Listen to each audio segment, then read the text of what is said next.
Hello, welcome to our claymation presentation about the process of cellular respiration. This is a bit of an involved process in which we will break down glucose and its products to generate energy in the form of ATP. Cellular respiration involves several processes such as glycolysis, the Link reaction, Krebs cycle, and oxidative phosphorylation. Come along with us on our journey as we explore the fascinating world of cellular respiration. Once upon a time, a human ate an apple. The apple went through the human's digestive system and was broken down. Like all food, the apple has glucose, the sugar molecule required for the first step of cellular respiration, glycolysis. Glycolysis occurs within the cell, specifically the cytoplasm around the mitochondria. In this simplified mechanism, we illustrate how two ATP energy molecules donate an inorganic phosphate group to form two PGAL molecules. Then each PGAL molecule releases one of its bonded hydrogens to form an H plus ion and to reduce an NAD plus to an NADH. The two NADH molecules then leave the glycolysis cycle. In addition, an inorganic phosphate group in the environment takes the place of each PGAL's donated hydrogen. The two PGAL molecules are now two 1,3-BPG molecules. In this simplified mechanism, we show how each of the 1,3-BPG molecules donates one phosphate group to an ADP molecule in the cytoplasm, forming an ATP molecule that leaves the glycolysis cycle.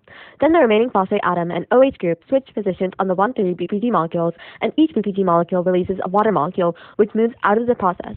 The BPG molecules will donate their remaining phosphate atom to an ADP molecule, making it an ATP.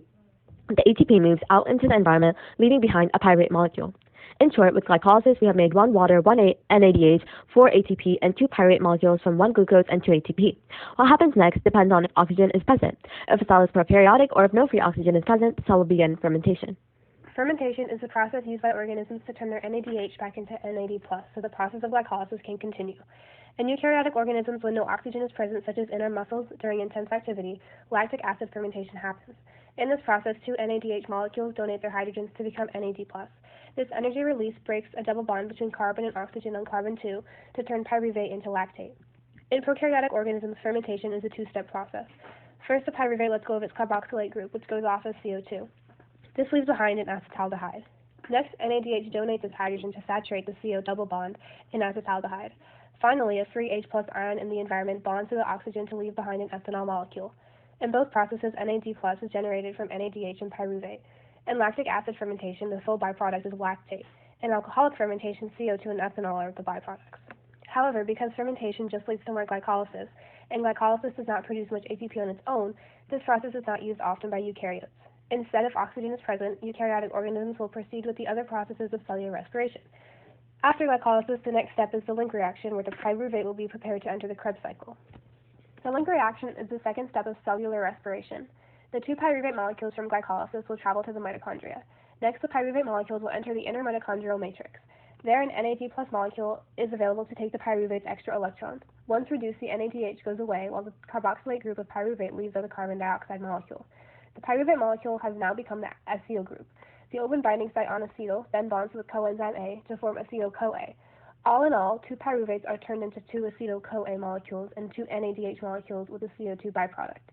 Now, the acetyl-CoA is ready for the Krebs cycle, which will use the acetyl-CoA to make the electron shuttles used in oxidative phosphorylation. Now comes the Krebs cycle. The Krebs cycle occurs over 8 steps, but what's important is to note what goes in and what goes out. Like the Link reaction, the Krebs cycle also occurs in the mitochondrial matrix. In step 1 of the Krebs cycle, the acetyl component of acetyl-CoA and the OH group the water attached to the oxaloacetate molecule. The remaining hydrogen ion from the water attached to the remaining acetyl-CoA molecule. The oxaloacetate has turned into citrate. In the second step of the Krebs cycle, the citrate molecule is rearranged and isocitrate is formed. In step 3, carbon dioxide and an hydrogen ion break off from the isocitrate molecule.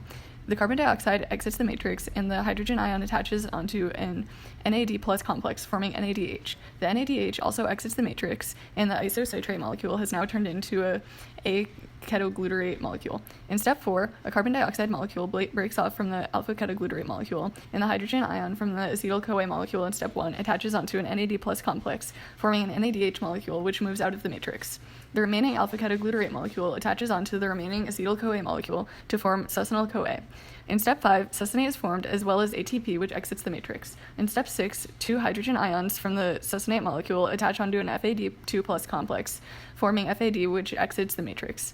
The succinate molecule has now become the fumarate molecule. In step 7, water interacts with the fumarate molecule to form malate. In the final steps of the Krebs cycle, the malate molecule donates a hydrogen ion to an NAD plus complex, forming an NADH molecule that moves out of the matrix. The malate molecule turns into an oxaloacetate, and the Krebs cycle continues. Oxidative phosphorylation is the process through which cells employ enzymes in order to oxidate nutrients, which releases energy to produce ATP. It is composed of two very complex processes, chemiosmosis and the electron transport chain, or ETC. First, we'll talk a bit about ETC. ETC takes place in the mitochondrial matrix. In this diagram, the outer membrane is shown by the bottom two rows of phospholipids, the inner membrane space is shown as all the proteins between the membranes, and the inner membrane is the top two rows of phospholipids. Now, we'll add in the embedded protein channels. We have them labeled here in the order that the enzyme will pass through during ETC. The NADH complexes produced during the Krebs cycle help initiate the electron transport chain. Coenzyme Q will enter the first protein channel within the protein complex. Coenzyme Q will be responsible for shuttling the electrons from protein channels 1, 2, and 3. The NADH complex will donate its hydrogen ion, and the ion will move into the ETC. Ions continually flow through the ETC, and cytochrome C takes the ions from protein channels 3 to 4. Ions continually cycle through this chain and provide energy for the chemiosmosis segment of oxidative phosphorylation. Chemiosmosis also occurs in the mitochondrial matrix. In this process, hydrogen ions located in the inner membrane are diffused through the inner mitochondrial membrane into the mitochondrial matrix. To do so, the ions are moved through the embedded protein ATP synthase. As the hydrogen ions move through, it requires energy in the form of ADP, which is then phosphorylated and finally converted into ATP. The protein flow drives the changes that push ADP and ATP together. That's it for cellular respiration. Thanks for joining us on our journey as we explored glycolysis, fermentation, the link reaction, the Krebs cycle, and oxidative phosphorylation. We had so much fun, and we hope you did too. Join us next time.